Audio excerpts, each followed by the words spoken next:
Hello, আসসালামু আলাইকুম। কী অবস্থা সবার?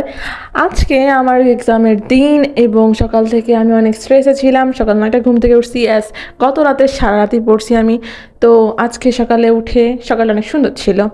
তারপরে খুব ক্ষুধা লাগছে, এরপরে সব থেকে কুইক রেসিপি করার চেষ্টা করছিলাম। সেখানে সিম্পলি আমি পানি নিয়ে নিছি, গরম করছি অ্যান্ড সাবু এবং চিনি হালকা একটু দিয়ে আমি জাস্ট বয়েল করে নিয়েছি।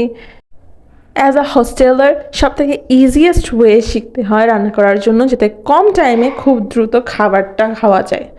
দেন ফ্রেশ হইতে গেলাম। তারপরে আমি খেজুর দিয়ে আমার খাবারটা সার্ভ করলাম। আমি এই মিনি কুকারে রান্না করি, আবার মিনি কুকারে খাই। হা হা হা। When you will come to the university, you will learn everything, buddy. তারপরে আইসক্রিমের কথা মনে পড়লো, বাসা থেকে খাইছিলাম। ইট ওয়াজ সো টেস্টি, বাট সেটা মনে করে কোনো লাভ নাই, এটাই খাওয়া লাগবে যেটা সামনে আছে।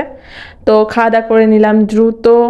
দেন এগেন একটু শীত দেখলাম, দেখতে দেখতে খাইলাম। তারপরে গেলাম এক্সাম দিতে। এই যে পেছনে আমার ফ্রেন্ড স্নেহা।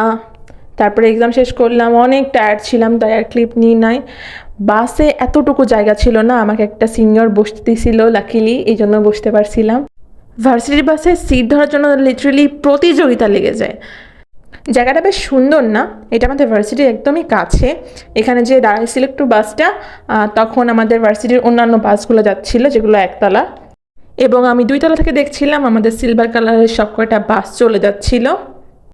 আমাদের ভার্সিটি বাসের 2টা সেকশন আছে, যেগুলো একতলা সেগুলো হলো সিলভার কালারের, আর যেগুলো 2তলা সেগুলো হলো রেড কালারের বিআরটিসির বাস। তো এই যে আমাদের বাসটা, এই যে ভাটিয়াপাড়া যেখানে আমি নামি, এখান থেকে আমার বাস চেঞ্জ করা লাগে। তো বাস চেঞ্জ করার সময় একটা আইসক্রিম কিনে খেতে খেতে উঠলাম। আমি পুরো টাইম আবার ঘুমাইছি। তারপরে বাসায় আসলাম, একটু সিরিজ দেখলাম, একটু পড়াশুনো করলাম, তারপরে ঘুমাই গেলাম। তো এই ছিল আজকে। Thanks for watching. Tata, bye bye.